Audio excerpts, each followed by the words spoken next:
Valdris Prime was the jewel of the Galactic Council. The entire planet was covered in beautiful cities, grand palaces, and government buildings that reached toward the sky. For 1,000 years it had been the center of galactic power. No enemy had ever threatened it. Until now. Captain Hyun stood on the bridge of his flagship looking at the planet below. Around it, defensive stations bristled with weapons. Shield generators created layers of protection that could stop any known attack. The Council had gathered the remains of their fleets here for one last stand. "They think this place is untouchable," Hyun said to his tactical officer. "It should be, sir," the officer replied. "Our analysts say it would take months to break through those defenses. And we don't have months. The Council is calling for reinforcements from every allied species." Hyun smiled. "Then it's good we don't plan to go through the defenses." 3 weeks earlier, Special Operative Siak had led a team of infiltrators to Valdris Prime. They had arrived on civilian transport ships, pretending to be traders and refugees. The Council security forces checked their documents but never suspected that these humans were soldiers. Getting onto the planet was the easy part. What came next required something most species couldn't do: survive in environments they weren't meant for. Siak and his team split up across the planet. One group swam through the planet's toxic sewage systems, which were designed to handle waste from multiple alien species. The chemicals would have killed most beings. Humans could survive it for a few hours. Another group climbed the outside of a shield generator tower. The tower was 3 kilometers tall and covered in smooth metal that offered almost no grip. But humans had evolved climbing trees and cliffs. Their fingers could find holds where no other species could. A third group simply walked through areas that other species avoided. Valdris Prime had industrial zones where the temperature reached extreme levels. Most aliens needed special suits to survive there. Humans just needed water and determination. Over 3 weeks, Siak's teams moved like ghosts through the planet's infrastructure. They placed charges on critical systems. They mapped security responses. They learned every detail of how Valdris Prime's defenses worked, and then they waited for the signal. When Hyun's fleet arrived in orbit, the Council defenders thought they were ready. Admiral Tae had split the human forces. Half would attack Valdris Prime while the other half secured the systems around it. The Council couldn't call for help if all the nearby systems were under human control. "Begin orbital bombardment," Hyun ordered. Human ships opened fire on the shields. As expected, the shields held. They were designed to withstand weeks of bombardment. The Council forces relaxed slightly. They had time to prepare. That's when Siak activated his teams. Deep inside the planet, charges exploded at carefully chosen points. Shield generators didn't just stop working, they overloaded, creating cascading failures across the entire network. Within 10 minutes, Valdris Prime's shields were gone. "Shields down," Hyun's tactical officer reported with surprise. "Sir, how did—" "Our people have been here for weeks," Hyun said. "The Council forgot that Deathworlders can go places they can't. Send in the assault forces." Dropships launched from the fleet, carrying thousands of Marines toward the planet's surface. The Council's ground forces scrambled to respond. But they were designed to fight external invasions, not enemies who were already inside their defenses. Commander Yuna led her Special Forces team directly to the Council's main command center. They moved through underground tunnels that maintenance workers used. Along the way, they encountered minimal resistance. Most Council forces were still trying to deal with the chaos from the shield failure. When they breached the command center, they found Council officers trying to coordinate the defense. These were not soldiers. They were politicians and administrators who had never expected to see combat personally. "Nobody move," Yuna ordered, her weapon raised. The Council officers froze. They were staring at humans in full combat gear, covered in dirt and sweat, eyes hard with determination. For the first time, these soft beings from gentle worlds understood what it meant to face Deathworlders in person. "Surrender the planet," Yuna said, "or we'll take it by force and a lot more people will die." One of the officers, a Silvari with glowing skin, shook his head. "The fleet will rescue us. You cannot hold this position." Yuna smiled without humor. "What fleet?" On the tactical display behind the officer, they could all see what was happening in orbit. The Council's last great fleet had arrived to save Valdris Prime. 300 ships gathered from across their territory. It should have been enough to crush the human forces, but Admiral Tae had been waiting for them. The Council fleet emerged from faster-than-light travel directly into a trap. Human ships had positioned themselves using the planet's gravity wells and magnetic fields to hide from sensors. When the Council fleet appeared, they were already surrounded. "All ships fire," Tay ordered calmly. The battle was brutal and short. Council ships tried to form defensive formations, but they were too late. Human missiles struck from multiple angles. Energy weapons cut through hulls. And worst of all, human pilots rammed their fighters into critical targets when they ran out of ammunition. Council captains watched in horror as human pilots deliberately crashed their ships into command bridges and engine rooms. These Deathworlders weren't just willing to die for their cause. They saw it as a valid tactical option. In 90 minutes, the Council fleet was destroyed.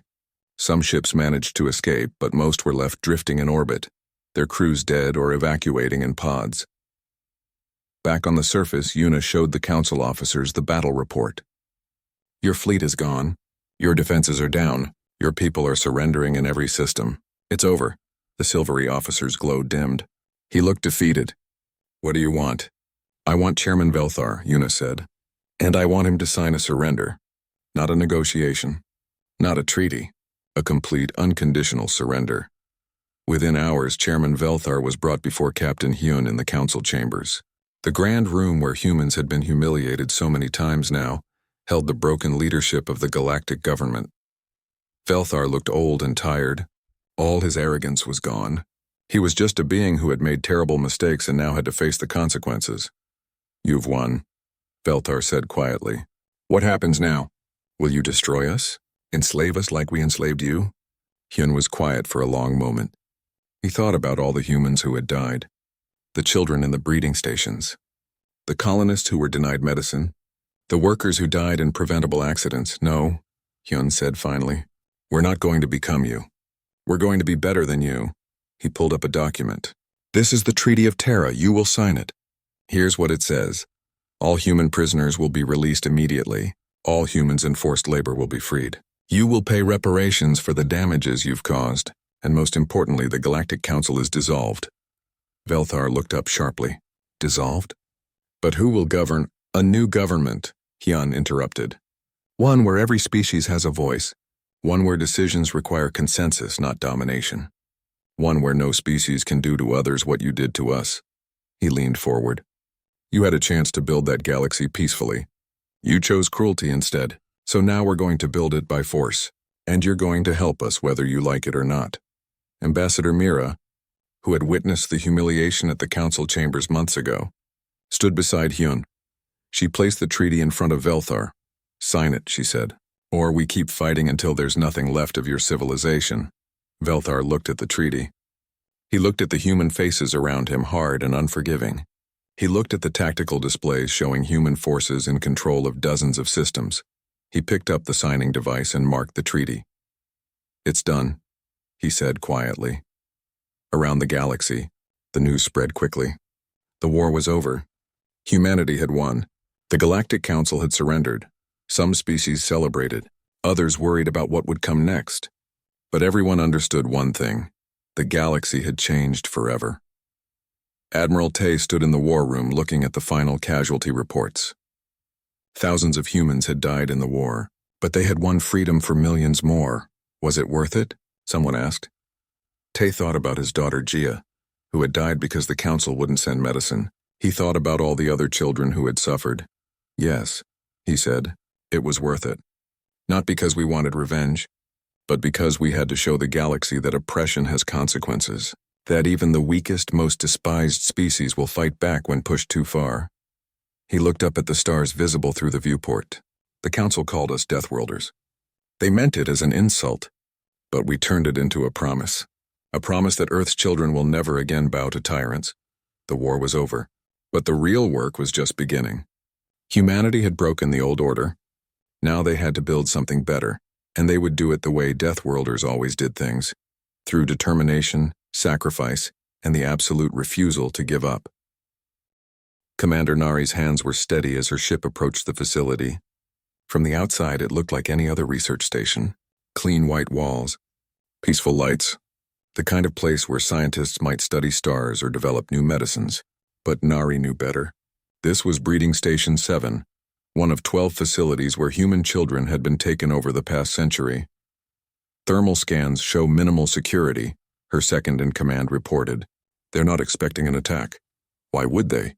Nari said bitterly. We're just Deathworlders. Too stupid to find our missing children, too weak to fight back. Her team of 30 Marines prepared their equipment. They had trained for this mission for weeks, but nothing could really prepare them for what they might find inside. The breach was quick and silent. Nari's team cut through the outer hull and entered the station's maintenance corridors. No alarms, no response. The facility's staff really hadn't expected anyone to come here. They moved through empty hallways following the map that intelligence had provided.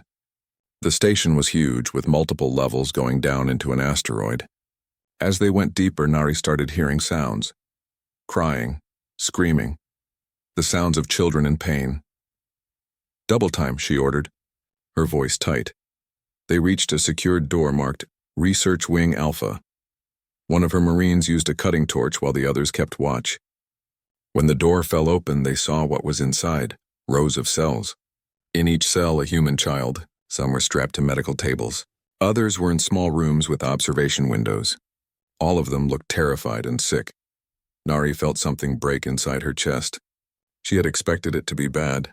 She hadn't expected this. Medical team, get in here now, she said into her communicator.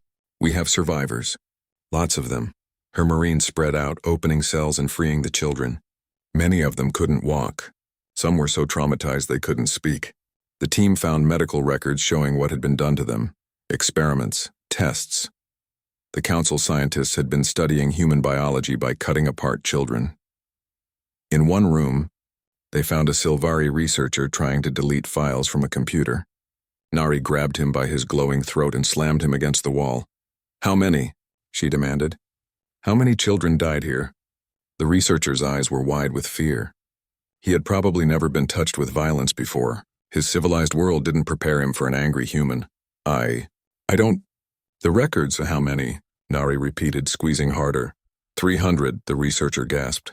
Maybe more. I just followed orders. I didn't decide. Nari threw him to the floor and had her Marines secure him. She wanted to do worse, but she wouldn't.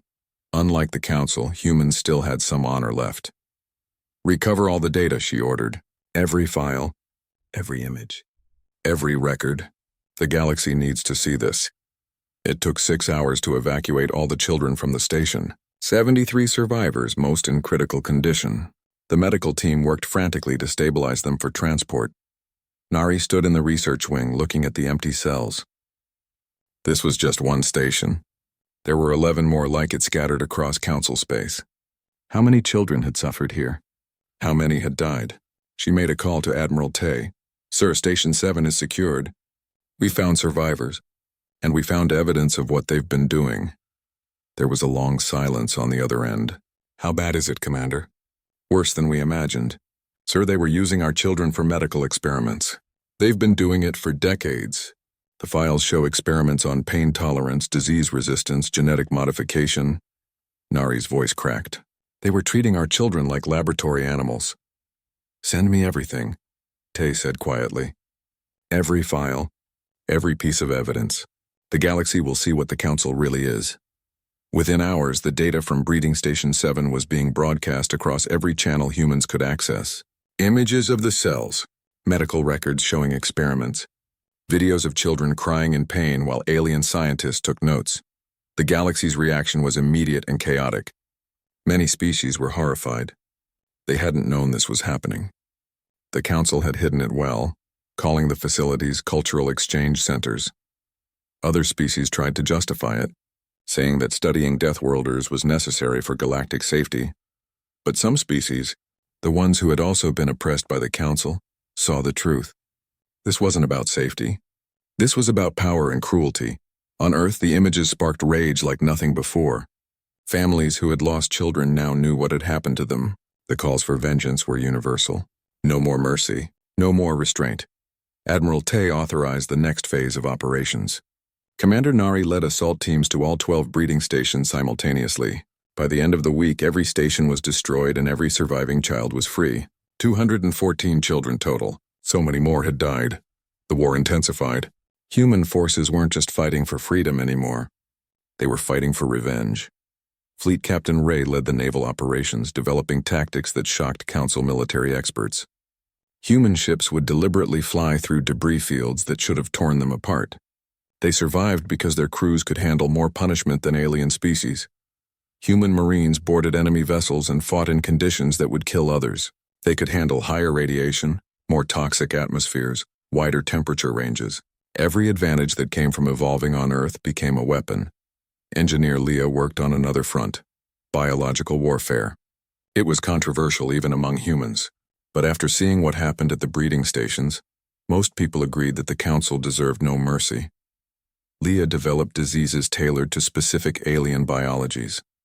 The Sylvari, who breathed a different mix of gases than most species, found their ships contaminated with spores that made them sick. The Vexir, who lived in hives, discovered plagues that spread through their shared ventilation systems. "I know this makes us monsters," Leah said when questioned about her work, "but they made us into monsters. They experimented on our children. They deserve everything we give them." The Council tried to organize a proper military response. The Sylvari Armada, their most powerful fleet, was deployed to stop the human advance. It was a massive force. 300 ships, each one larger and more advanced than anything humanity had built. The two fleets met at the Nexus Gate, a strategic jump point that connected 12 systems. If the Council held it, they could prevent human forces from advancing further into their territory. Admiral Tay commanded the human fleet personally. He had 100 ships against their 300. On paper, it wasn't a fair fight. But Tay had stopped caring about fair. "All ships prepare for engagement," he ordered. "Remember what we're fighting for. Remember those children. No mercy." The battle began with the Sylvari trying to use their numerical advantage, surrounding the human fleet from multiple angles. It should have worked. Against any normal enemy, it would have worked. But human ships didn't fight like normal enemies. Captain Ray led a maneuver later called the Deathworld Dive. Her squadron flew directly at the sun that the Nexus Gate orbited, using it to hide from sensors. The heat should have fried their systems. Instead, human engineering kept them functional long enough to emerge behind the Sylvari formation. They tore through the enemy rear line before anyone knew they were there. Meanwhile, Tai's main fleet engaged the Sylvari head-on. Instead of trying to match their firepower, human ships used speed and unpredictability. They would accelerate suddenly, turn at angles that should have been impossible, and attack from directions the Sylvari computers couldn't predict. The battle lasted 5 hours. When it ended, 60% of the Sylvari Armada was destroyed. The survivors fled, broadcasting desperate messages about human tactics. "They don't fight like anything we've encountered," one Sylvari captain reported. "They fight like death itself. Our computers can't predict them. Our weapons can't catch them. They're willing to do things we never considered possible." The Council leadership watched the battle reports with growing horror. They had started this conflict thinking humans were a minor annoyance. Now they were losing system after system. Their fleets were being destroyed. Their people were terrified. Chairman Velthar called an emergency session. "We need to negotiate," he said, something he never thought he would say about humans. "Negotiate?" Another council member replied angrily. "They've killed thousands of our people. They've destroyed our facilities. We should crush them completely." "With what forces?" Velthar asked. "The Sylvari Armada is gone. Our other fleets are scattered, trying to defend too many targets. And the humans show no signs of stopping." He pulled up the images from the breeding stations. "Worse, other species are starting to question us." The humans broadcast what they found. Half the galaxy now thinks we're monsters. "They were just Deathworlders," someone protested. "Deathworlders who are winning," Velthar said coldly. The Council continued to debate, but the truth was clear. They had awakened something they couldn't control. Humanity had been pushed beyond mercy, beyond fear, beyond anything except the pure determination to win or die trying. And in that moment, the Council finally understood what it meant to face predators who refused to be prey. Strike Commander Jin sat in his cockpit, watching the countdown timer. Around him, 50 other human fighters moved in tight formation. They were heading toward the Vexir supply depot called Omega-7. It was a massive station that coordinated shipments across 12 systems. Most of those shipments were made possible by human slave labor. 2 minutes to target. his navigation officer announced. Jin checked his weapons one more time. Everything was ready. He thought about his brother, who had died in a Vexier mining operation. The official report said it was an accident. Everyone knew it was neglect. The Vexier didn't care enough about human safety to maintain basic equipment. "All fighters, this is Jin," he said calmly. "Remember the plan. We hit fast and hard. They won't be expecting us. Use that surprise. For our people." "For our people," 50 voices echoed back. The station appeared ahead of them, a huge structure floating in space. Lights glowed from thousands of windows. Vexier ships moved lazily around it, completely unaware of what was coming. "Begin attack run," Jin ordered.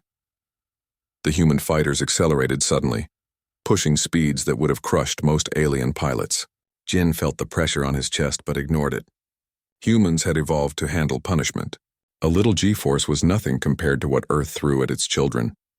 The Vexier didn't even notice them until it was too late. Human weapons opened fire, targeting the station's shield generators first. Bright beams of energy cut through space, hitting their marks with perfect accuracy. "Shields down on the north section," someone reported. "Good. Wing 2, hit the communications array. Don't let them call for help yet." Pilot Hana broke from the formation, her fighter diving toward the station at an angle that should have been impossible. She was pulling maneuvers that the Vexier computers couldn't predict because no sane pilot would attempt them. But Hana wasn't flying by what was safe. She was flying by what would win. Her missiles struck the communications tower and it exploded in a shower of sparks. Now the station was blind and silent. "All wings, focus on the docking bays. Disable their ships before they can launch." The battle was over in 4 minutes.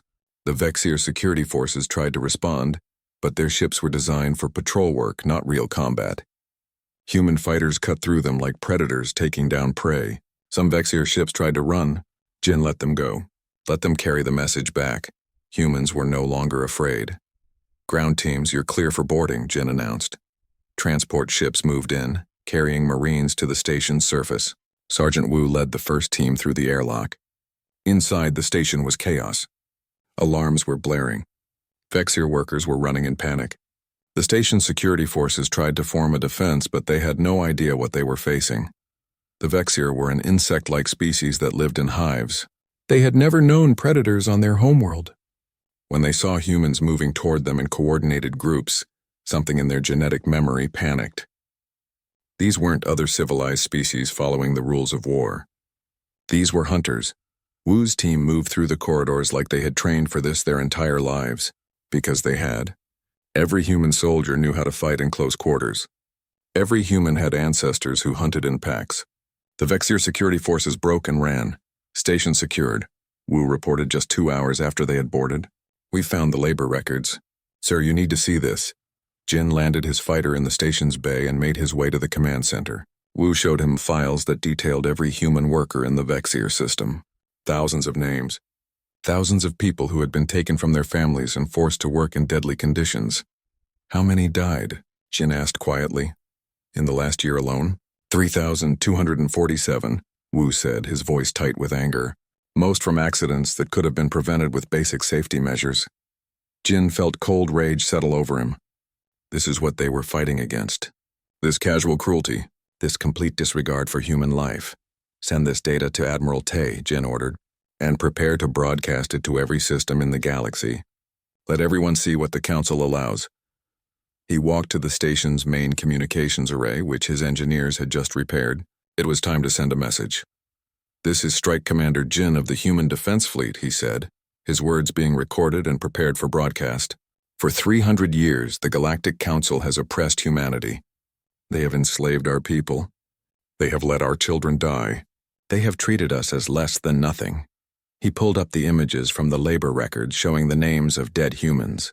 "We came to the Council in peace. We asked only for justice. They laughed at us. They threatened us.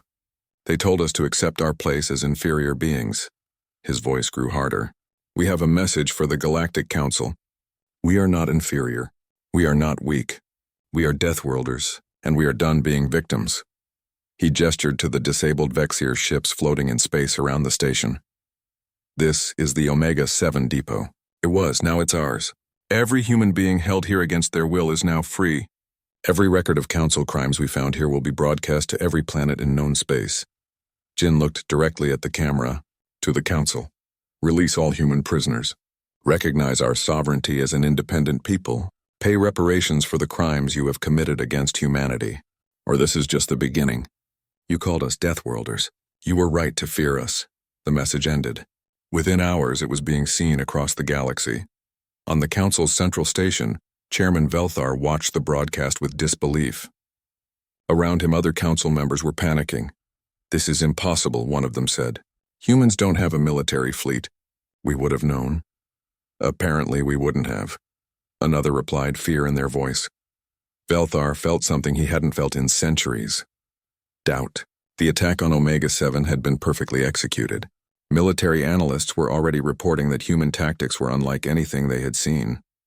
The humans didn't follow the accepted rules of warfare. They didn't give warnings. They didn't allow for ritual combat. They just attacked with brutal efficiency.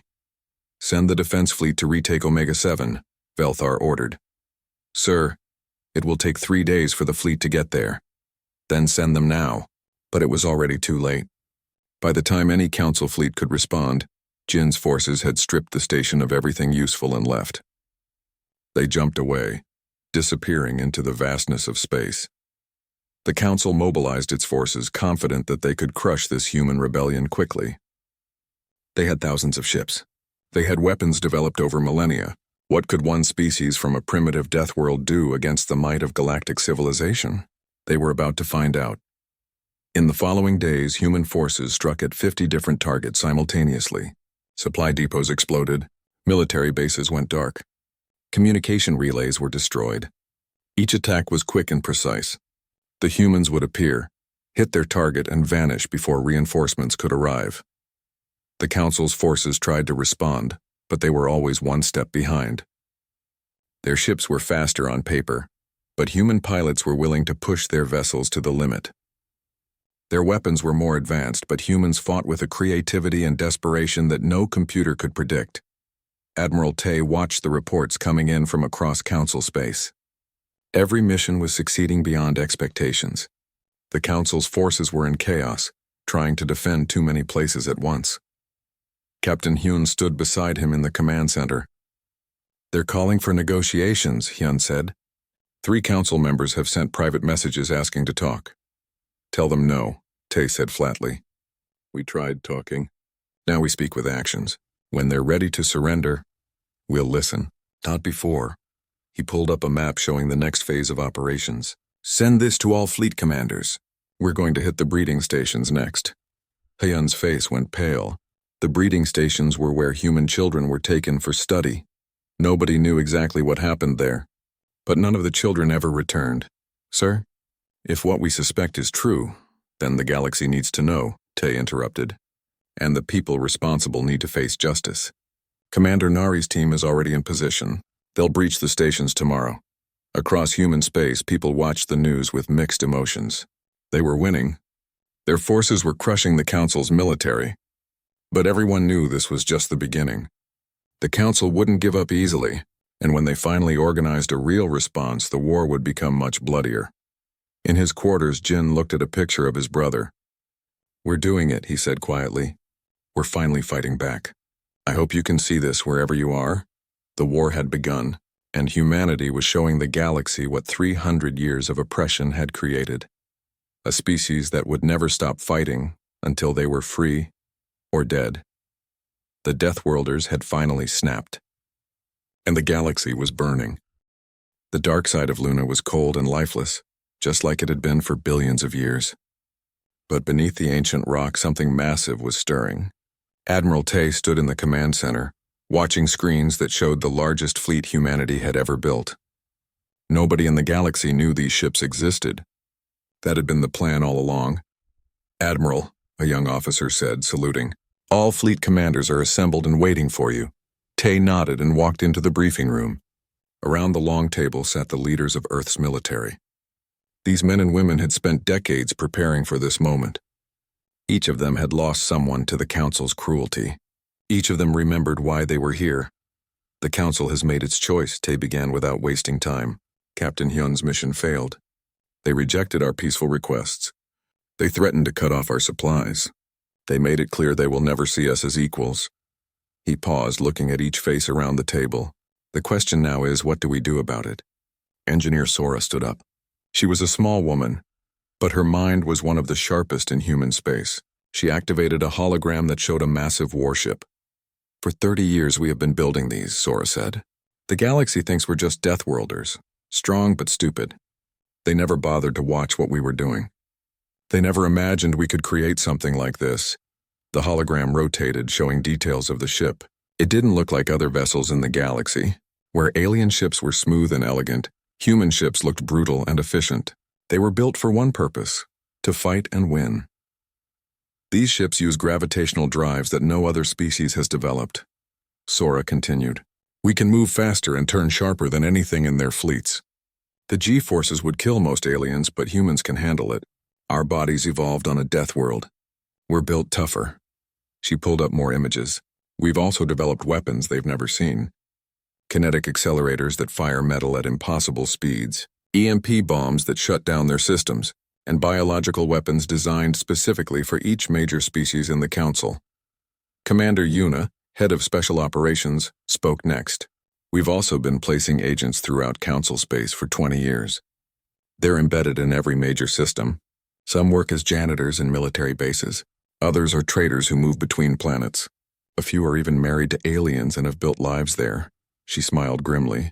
The Council never suspected that the Deathworlder cleaning their floors was memorizing their security codes. They never thought the human running a small shop was mapping their supply routes. They saw us as primitive. That was their mistake. Intelligence Officer Day pulled up star maps. We've been gathering information on every Council species. Their biology, their weaknesses, their fears. The Sylvari, for example, can't handle high-frequency sounds. It disrupts their nervous systems. The Vexier need specific temperature ranges or they become sluggish. We know exactly how to hurt each of them. He highlighted several systems on the map. More importantly, we know where they're weak. The Council has been at peace for so long that they've become lazy. Their military bases are understaffed. Their supply lines are predictable. They follow rules of war that they all agreed on centuries ago. And we're not going to follow those rules, Tay said quietly. The room fell silent. Everyone understood what that meant. We're not going to announce our attacks, Tay continued. We're not going to give them time to evacuate civilians. We're not going to fight fair, because they never fought fair with us. When they let our children die, they weren't following any rules. When they took our people for experiments, they weren't being civilized. So we're going to fight like what we are. Survivors from a death world who will do whatever it takes to protect our own. A few officers looked uncomfortable. Ty understood. These were good people who didn't want to become monsters, but sometimes monsters were necessary. I know what you're thinking, Tay said. You're thinking about the innocent aliens who will die. You're right to think about them. But remember this, we tried peace. We tried diplomacy. We begged them to just treat us like equals. They laughed at us. They called us savages, and now they're threatening to starve our colonies. He stood up, placing his hands on the table. Every person in this room has lost someone to the Council's cruelty. My daughter died on New Sol Colony. She was 7 years old. The vaccines that could have saved her were sitting in a warehouse 3 days away. They didn't send them because processing the request would have been inconvenient. His voice was steady, but his eyes were hard. So yes, we're going to war. Yes, innocent people will die. But if we don't stop the Council now, our children will suffer this same cruelty for another 300 years. I won't allow that. Will you? Around the table, heads shook. No more. Never again. Then it's decided, Tay said. We launch in 48 hours. Commander Yuna, activate all our agents. Tell them to prepare for simultaneous strikes. Engineer Sora, are all ships ready? Ready and waiting, Admiral, Sora confirmed. Good. Our first target is the Vexier supply depot at Omega 7. They make most of their profit from human labor. It's time to show them that enslaving Deathworlders has consequences. Strike Commander Jin, a veteran pilot with scars across his face, leaned forward. What are our rules of engagement, Admiral? Tay considered the question carefully. Disable their ships if possible. But if they fight back, destroy them. Our priority is winning quickly and decisively. We don't have the numbers to win a long war. We need to hit them so hard and so fast that they surrender before they can organize a real defense. And what about their civilians? Someone asked. Evacuate them when possible. Tay said. We're not trying to commit genocide. We're trying to force the council to surrender. But understand this, our people come first. If choosing between saving alien civilians and protecting human lives, you choose humans. Every time. Is that clear? Yes, sir, the officers replied in unison. Tay pulled up one final image. It showed Earth from space, blue and beautiful and deadly. The council has called us Deathworlders for centuries, he said. They used it as an insult. They meant it to make us feel inferior, but we're going to turn their insult into our strength. Yes, we're from a death world. Yes, we evolved to survive the impossible. Yes, we're tougher, meaner, and more determined than any species that evolved in comfort. He looked around the room at the faces of humanity's best warriors and strategists. They wanted to see what Deathworlders could do when pushed too far. Now they're going to find out. And when this is over, they'll remember that you don't threaten a predator's children and expect to survive. The meeting ended. Officers returned to their ships. Engineers did final checks on weapon systems. Soldiers prepared their gear. Across human space, thousands of people moved with purpose. Captain Hyun's diplomatic vessel arrived at the Luna base.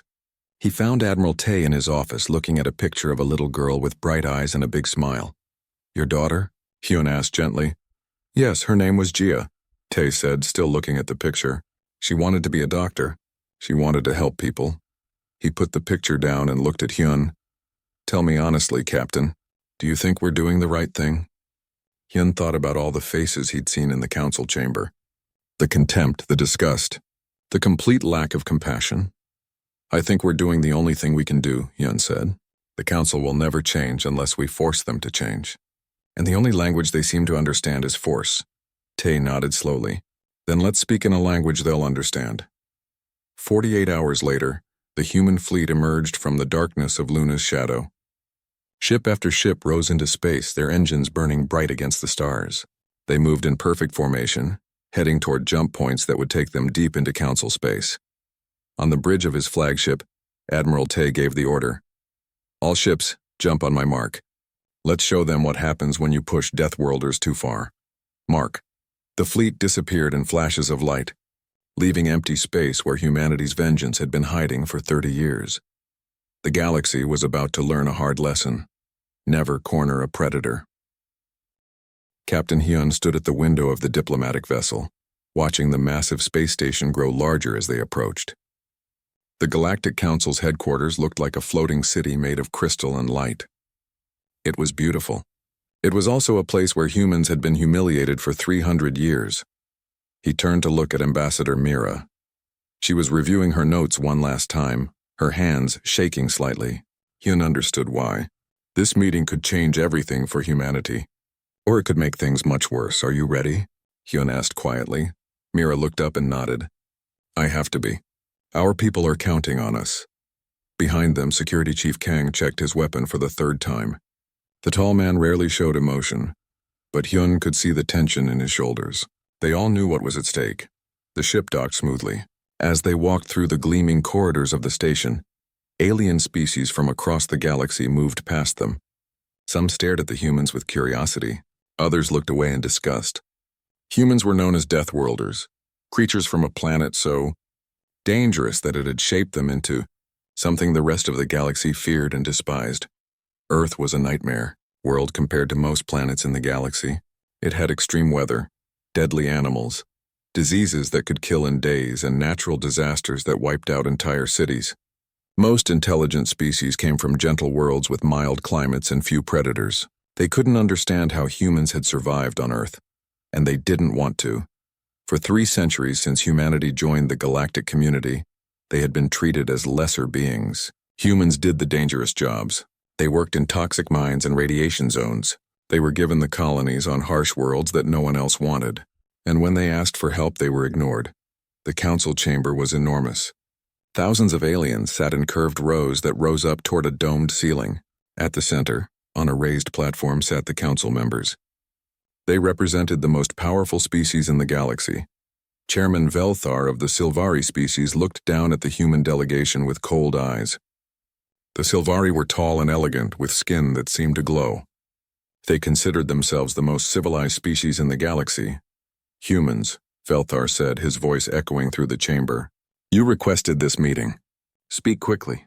We have important matters to attend to. Ambassador Mira stepped forward. She held her head high, even though Hyun could see her hands were still shaking. Chairman, council members, I come before you today to address serious violations of the Galactic Charter, Mira began. For 300 years, humanity has been systematically oppressed by this council.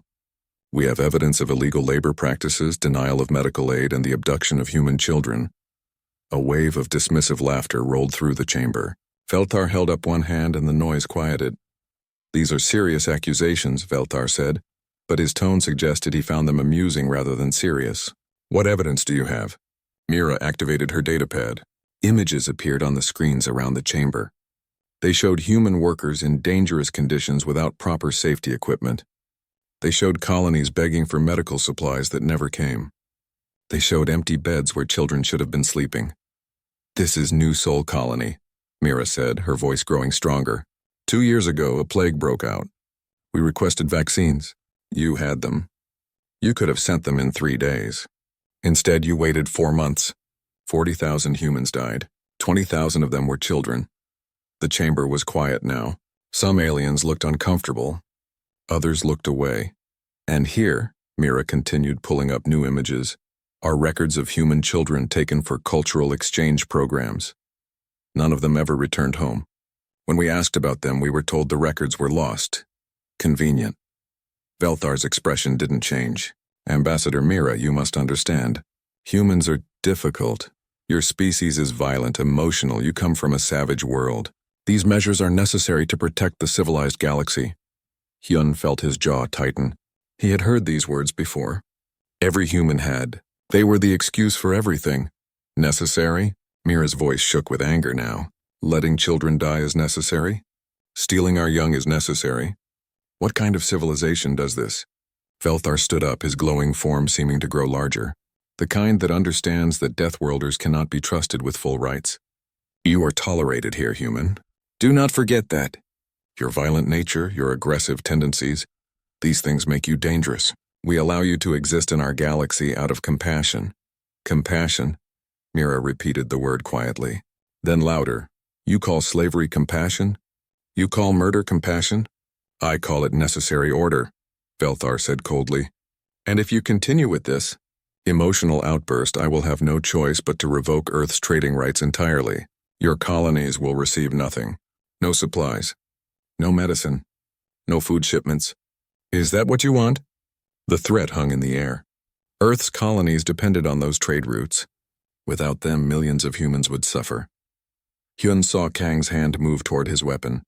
The security chief's face was carefully blank, but his eyes were burning with rage. Around the chamber, other human security personnel had the same look.